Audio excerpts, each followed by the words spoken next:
आता पहा, या नकली गुरूंनी, आपल्या धर्मगुरूंनी आपली कशी दुर्गती करून ठेवली आहे.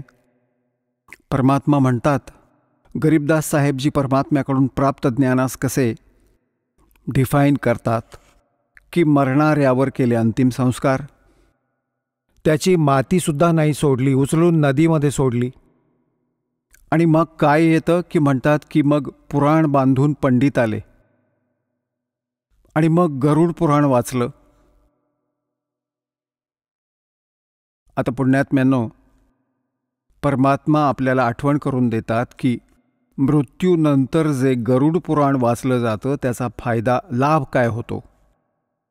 गरुड पुराणात हे लिहिलं आहे की जो प्राणी भक्ती नाही करत त्याला यम, आणि ना तो दानपुण्य करत विधिवत, तर यमाचे दूत त्याला पकडून घेऊन जातात. अशा रस्त्याने घेऊन जातात जिथे तांब्याच्या जमिनीवरून, तापलेल्या लोखंडावरून अनवाणी घेऊन जातात. तिथे भंडारे चाललेले असतात. अन्य जे पुण्यकर्मी प्राणी आहेत ते खाणं खात असतात आणि त्याला तहान भूक सतावत असते.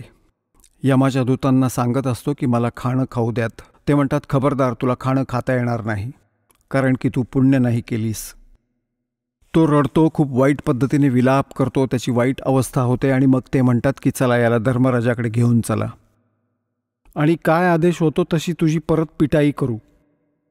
परत मारणार, त्याचं काळीज फाटू लागतं.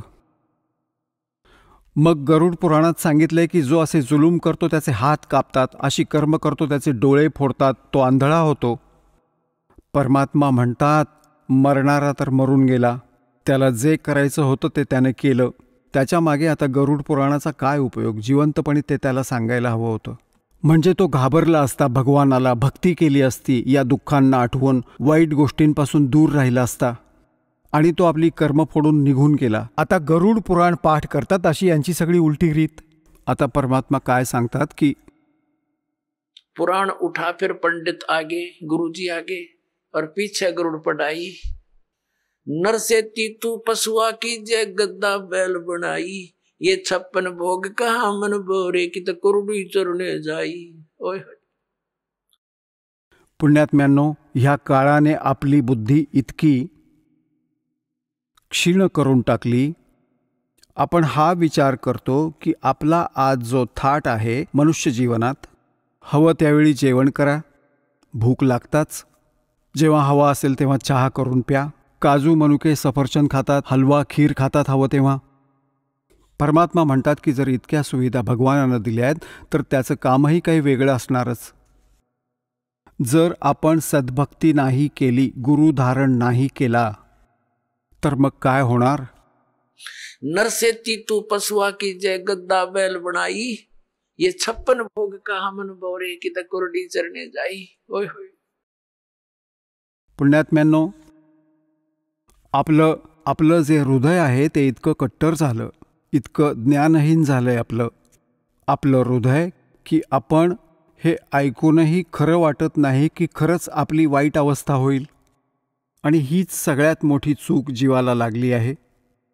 ठीक आहे, स्वतःची बुद्धी काम करत नसेल तर संतांची वचनं ऐकली पाहिजेत. आपण ऐकत होता जगद्गुरु तत्वदर्शी संत रामपालजी महाराज यांचे मंगल प्रवचन, ज्यांच्या शुभ आशीर्वादाने संपूर्ण विश्वामध्ये 500 पेक्षा जास्त नामदीक्षा केंद्र आहेत, जिथे निशुल्क नामदीक्षा दिली जाते.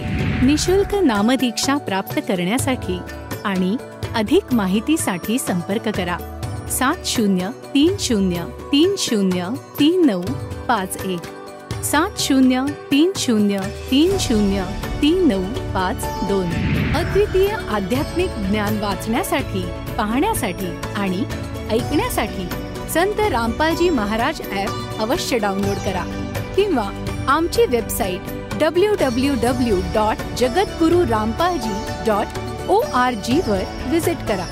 आम्हाला सोशल मीडियावर फॉलो करा. सर्व पवित्र धर्मांच्या पवित्र शास्त्रांवर आधारित प्रमाणित अनमोल पुस्तक ज्ञानगंगा किंवा जगण्याचा मार्ग यापैकी कोणतेही एक पुस्तक निशुल्क मागवण्यासाठी आपण आम्हाला आपले पूर्ण नाव, पूर्ण पत्ता, पिनकोड आणि फोन नंबरसह लिहून 7030303951 किंवा 7030303952 या नंबरवर SMS करू शकता किंवा 7030303950 या नंबरवर व्हॉट्सअप देखील करू शकता.